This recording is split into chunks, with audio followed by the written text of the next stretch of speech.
대정, 대세, 문단세. 예성, 연중, 임명선. 광인, 효연, 숙. 경영, 정수, 난철, 고순. 지난 시간에 세종대왕까지 알아보았습니다.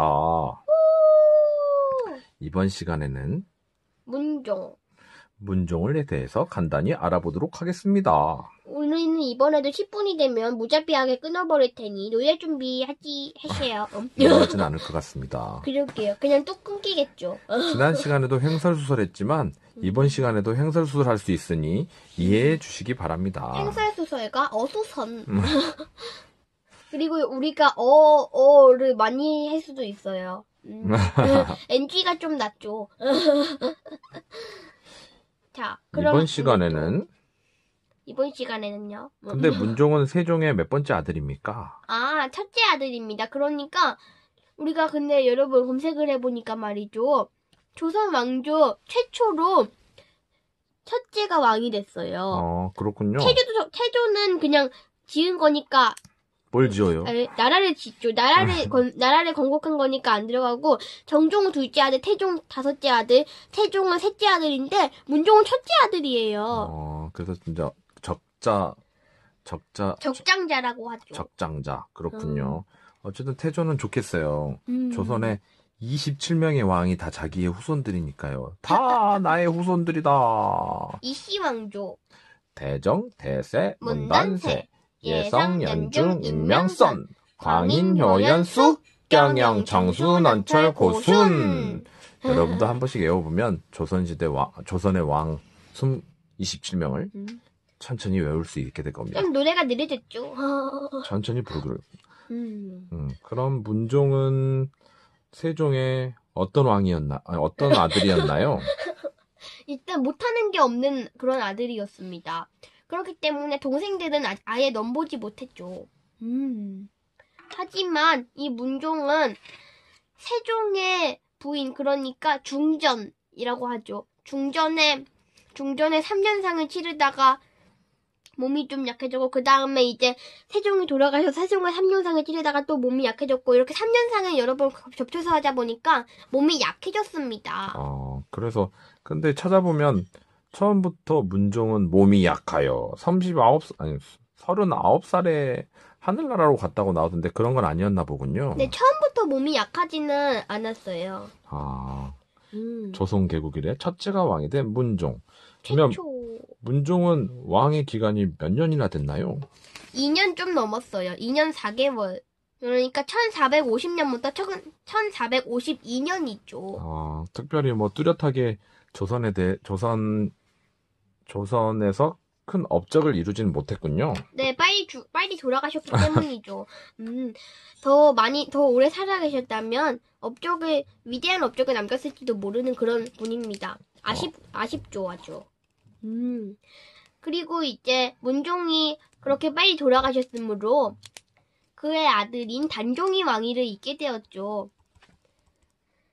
그리고 여러분, 여기서 문종은 세자 시절만 엄청 길었고 세종의 대리청정, 그러니까 섭정을 했던 그런 인물이었습니다.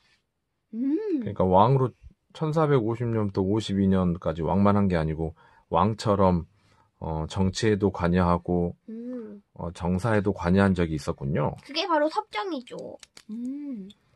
그리고 다시 단종 이야기로 넘어가 보겠습니다. 섭정 기간은 얼마나 됐나요? 네, 섭정 기간이요. 오래 하지 않겠다고 하는데 이렇게 되는 이거 7년이에요. 7년 반 이렇게 될 수 있죠. 그럼 세종 대신 7년 반이나 왕을 했다는 겁니까? 왕이나 다름없었다고 볼 수 있죠. 그리고 세자 시절만 30년이 됐던 그런 세자로만 30년을 나라를 봤군요. 맞아요. 저런. 그렇다면 태종태세 문단세의 다음 왕인 단종은 어떤 왕이었습니까? 자, 단종을 넘어가기 전에 노래를 다시 불러보죠. 대정, 대세, 문단세, 예성, 연중, 임명선, 광인, 효연, 숙, 경영, 정수, 난철, 고순. 왜 갑자기 내려갔나요? 한번 내려보았습니다. 그렇다면 문종의 첫째 아들인가요, 단종은? 네, 그러니까 이제 적장자의 적장자인 거죠. 그렇군요. 그렇다면 되게 정통성이 있는. 보니까 그렇다. 문종이 이렇게 빨리 죽게 되었는데 단종의 나이는 단종의 나이는 무척 어렸죠. 몇 살인지 모릅니까? 네. 근데 제가 알기로는 열 몇 살, 12세? 그 정도인 걸로 알고 있는데요. 12살에 왕이 되면 어떤 느낌일까요? 그러면, 한번 해보고 싶군요. 그럼 다시 12살에 돌아가셔야 되는, 그럼 저는 없어지잖아요. 그걸 사양하겠습니다. 아무튼. 문종이 1452년에 죽고, 단종이 그럼 1452년에 왕이 되었을 텐데, 근데 단종이 왕이 되고 1년 뒤에 좀 큰 사건이 벌어집니다. 계유정난이란 거죠. 그게 뭡니까? 그거는 문종의 동생이자 세종의 아들인 수양대군이, 참고로 둘째 아들입니다. 수양대군이 반란을 일으킨 사건이에요. 그럼 문종이 첫 번째 아들, 두 번째 아들이 수양대군. 그랬군요. 네. 근데 이 수양대군은 이 계유정난 때 영의정이었던 황보인과 우의정이었던 김종서, 그리고 자신의 동생이자 세종의 셋째 아들인 안평대군을 죽입니다. 그러면 제가 알기로는 문종이 황보인과 김종서에게 단종을 부탁했다는 이야기가 있는데 맞아요. 단종을 계속해서 고명대신이라 하죠. 고명대신? 네. 어려운 말이군요.